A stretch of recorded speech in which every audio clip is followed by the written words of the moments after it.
Inilah produk lokal milik warga Gorontalo yang mulai dijadikan sebagai profesi menguntungkan oleh sebagian warga untuk mengais rezeki karena dinilai memiliki potensi untuk meningkatkan ekonomi. Hanya dengan menggunakan enceng gondok, sebagian warga Gorontalo beralih profesi menjadi pengrajin untuk membuat berbagai produk kerajinan seperti souvenir hingga perabotan rumah tangga. Kerajinan ini dikerjakan oleh warga Gorontalo dikarenakan memiliki daya tarik bahkan hingga ke mancanegara, sehingga para pengrajin harus memproduksi berbagai jenis lain produk berbahan enceng gondok demi memenuhi kebutuhan konsumen. Kerajinan ini memiliki variasi harga mulai dari harga Rp5.000 hingga jutaan rupiah setiap produknya. Para pengrajin menganggap enceng gondok adalah bahan dasar yang bagus untuk membuat produk kerajinan seperti kursi, tempat tidur, meja makan, tas, hingga sejumlah hiasan rumah tangga lainnya. Suranip Abdul, salah seorang pengusaha kerajinan enceng gondok ini berinisiatif menggunakan enceng gondok untuk dijadikan bahan baku kerajinan. Para pengrajin biasanya mengambil enceng gondok yang terdapat di lokasi Danau Limboto. Selain itu, dalam kerajinan ini, penggunaan bahan rotan dikurangi akibat nilai harga yang semakin meningkat. Dari usaha ini, mereka mampu memproduksi sekitar 3.000 buah produk berbahan enceng gondok dalam 1 bulan, yang didistribusikan tak hanya di dalam negeri, namun para pemesan juga datang dari luar negeri. Sejumlah produk hasil kerajinan berbahan dasar enceng gondok kini telah menjadi salah satu barang yang paling diminati warga hingga ke daerah Sulawesi lainnya. Hal ini dikarenakan selain faktor harga yang relatif murah, kualitas kerajinan enceng gondok tidak kalah dengan produk luar negeri yang menggunakan bahan berupa serat kuat dan mampu bertahan dalam waktu cukup lama. Sementara itu, pembuatan kerajinan berbahan enceng gondok ini cukup mudah, hanya membutuhkan keahlian yang cukup agar bisa mendapatkan hasil yang bagus, serta penggunaan enceng gondok juga tak kalah kuat dengan kualitas dari bahan dasar lainnya seperti rotan. Enceng gondok hingga kini masih menjadi produk kerajinan andalan di Gorontalo, dan banyak para wisatawan lokal yang meminati produk tersebut, mulai kalangan pelajar hingga para ibu-ibu rumah tangga.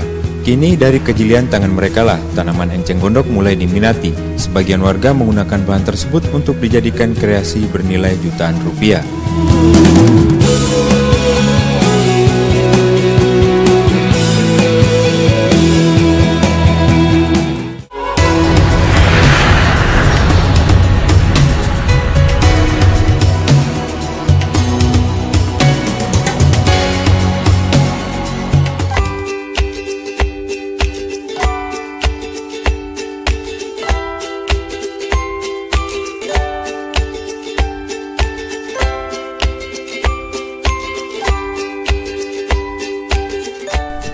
Bekantan.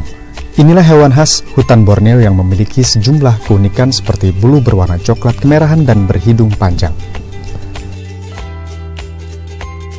Bekantan adalah satu dari 2 spesies dalam genus tunggal monyet nasalis dan merupakan primata endemik tanah Borneo. Habitat asli bekantan adalah di rawa-rawa, hutan pantai, dan hutan bakau. Namun populasi primata mancung ini dari tahun ke tahun semakin menyusut bahkan terancam punah akibat alih fungsi lahan, perambahan hutan mangrove, dan perburuan liar secara besar-besaran.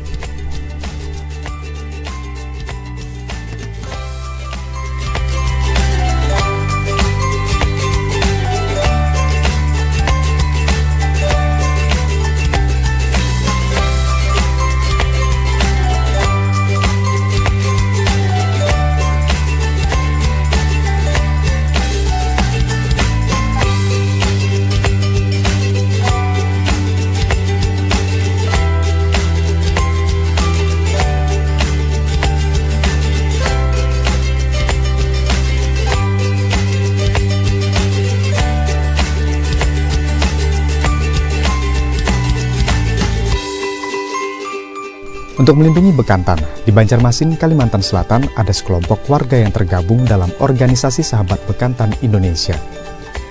Amalia Rezeki adalah salah satunya.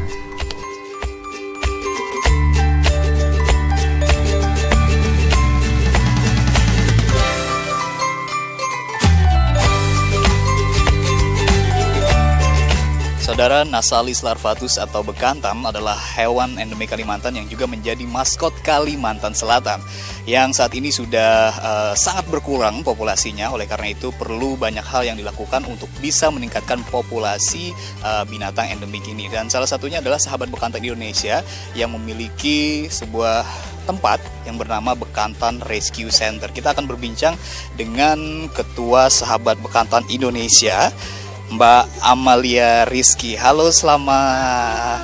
Oke. Iya, Mbak. Oh iya. Masalah nanti kalau masuk sini pakai masker. Oh, kita harus pakai masker. Iya. Nah, ini salah satu SOP berarti ya. Betul. Karena kalau primata itu memiliki kedekatan genetik sama Oke. kita. Jadi kalau kita punya penyakit yang bisa menularkan ke dia bisa mudah tertular, dan dia juga kalau bekantan memiliki penyakit yang menular bisa menular ke kita. Oke, baik. Iya. Jadi Mungkin salah bisa satunya- dibuka sedikit nggak apa-apa. Oh, dibuka dikit nggak apa-apa ya? Oh, kecuali langsung Oke. berinteraksi ya. Iya, nah boleh diceritakan sedikit Mbak mengenai perkembangan dari Sahabat Bekantan Indonesia sendiri. Iya, kalau perkembangan semakin kesininya ya, kita kalau dilihat makin bertambah satwa-satwa yang ada di sini, khususnya bekantan yang dievakuasi dan masuk dalam rehabilitasi. Dan saat ini saja dalam minggu ini tadi kita menambah 2 lagi ada yang direhabilitasi. Dan itu satunya itu kena kasus bekantan yang kena kesetrum listrik, itu di daerah Marabahan. Kemudian itu yang kedua di daerah Anjir juga, sama di daerah Batolo juga, itu nyebrang Sungai Barito untuk mencari makan. Nah, jadi kita lihat sih kalau peningkatan rescue dan evakuasi semakin tahun semakin meningkat, dan ini menjadi indikator sebabnya ada apa dengan habitatnya di luar sana kan. Nah jadi tapi alhamdulillah juga seiring berjalannya waktu, dukungan-dukungan juga khususnya dari masyarakat untuk menyuarakan perlindungan dan pelestarian bekantan itu semakin meningkat, dan itu kami mengapresiasi karena semuanya yang kami evakuasi ini juga berdasarkan laporan masyarakat. Artinya masyarakat semakin meningkat Sudah perhatiannya peduli. terhadap bekantan.